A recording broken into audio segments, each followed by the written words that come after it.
Hey guys, അപ്പൊ ഇന്ന് ഇവിടെ കുറച്ച് ചക്ക കിട്ടിയിട്ടുണ്ട്. അപ്പം ചക്കയുടെ ദിവസം ആണെങ്കിൽ ഇവിടെ എന്നും ചക്കയുടെ അഭിഷേകമാണ്.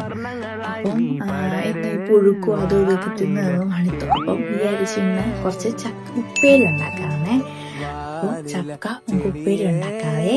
അപ്പം നമ്മുടെ ചക്കയെല്ലാം ചവണിയൊക്കെ കളഞ്ഞ് റെഡിയാക്കി വെച്ചിട്ടുണ്ട്. ഇത് അരിഞ്ഞ് എനിക്ക് വറുത്തെടുത്താൽ മതി. അപ്പം